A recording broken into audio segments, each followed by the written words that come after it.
Rivethead, Tales from the Assembly Line, 1991, is a memoir penned by activist writer Ben Hamper, recounting his experiences working on the General Motors assembly line in Flint, Michigan.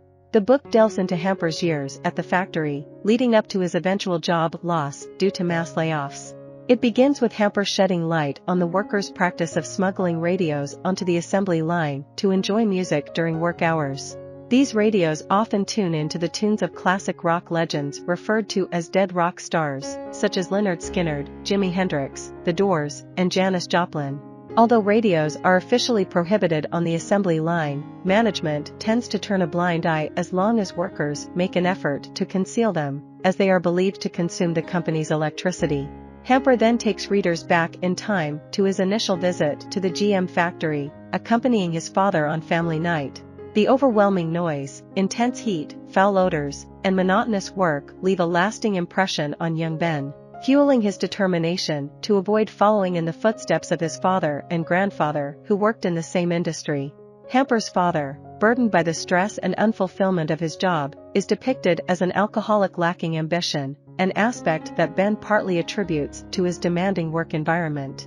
Despite receiving encouragement from family and educators who recognize his writing talent during his middle school years, Ben's academic performance declines as he enters high school, prioritizing partying and drug use over his creative pursuits. He becomes a father after impregnating his girlfriend, Joni, and together they strive to support their child without succumbing to factory work. However, the allure of drugs leads Ben astray, neglecting his family responsibilities. Eventually, he realizes that he must secure a job at GM due to the prevailing recession in Flint. The process proves arduous as it takes him a significant amount of time to secure a position amidst the challenging economic climate. After a persistent job search, Ben finally secures a position on the bus factory floor at GM, known as one of the least desirable areas to work among employees. The repetitive nature of the job becomes Ben's primary source of discontent. However, he gradually becomes accustomed to his co-workers, and things begin to look up as the recession in Flint shows signs of improvement. This upturn translates into overtime opportunities for the factory workers, providing them with much-needed income but subjecting them to grueling shifts. Many of the men turn to heavy drinking, even during work hours. During this time, Ben forms a close bond with Janice, his neighbor on the assembly line. As one of the few female workers in the factory, Janice endures sexual harassment and unwanted advances from male colleagues. Despite the challenges she faces, Ben and Janice quickly become friends, with Janice even serving as a pre-reader for Ben's book as he writes it. In an attempt to break the monotony, the workers at GM eagerly anticipate any event that offers a respite from the daily grind. This includes moments like the announcement that a famous musician has ordered a custom vehicle from their factory, although they remain unaware of which car it will be. Such occurrences briefly instill a sense of pride in their work. Practical jokes are a common occurrence in the factory, and Ben initially finds enjoyment in them until they become tiresome. In 1979, the factory experiences a round of layoffs, with Ben being among those laid off. However, he is eventually called back to work after a few months and is assigned to the rivet line, which proves to be even more fast-paced than his previous position. Following another layoff, Ben rekindles his passion for writing and embarks on the creation of Rivethead.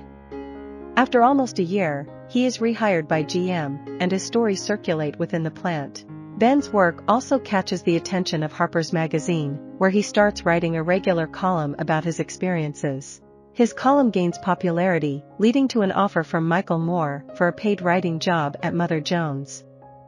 Additionally, offers for Rivethead begin to emerge. As Ben's notoriety grows, his firing in 1988 raises questions about the potential influence of his newfound fame. One day, while working on the assembly line, Ben suffers a panic attack, prompting him to exhaust all available sick leave to recover from the episode.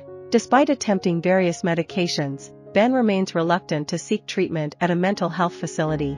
He makes a temporary return to work, but finds his panic issues resurfacing, ultimately leading to his dismissal from GM.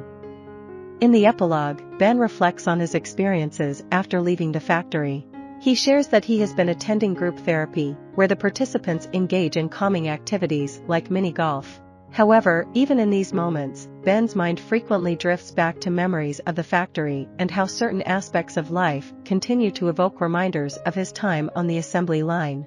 I hope you enjoyed this video. Leave a like if you did and be sure to subscribe. Thank you.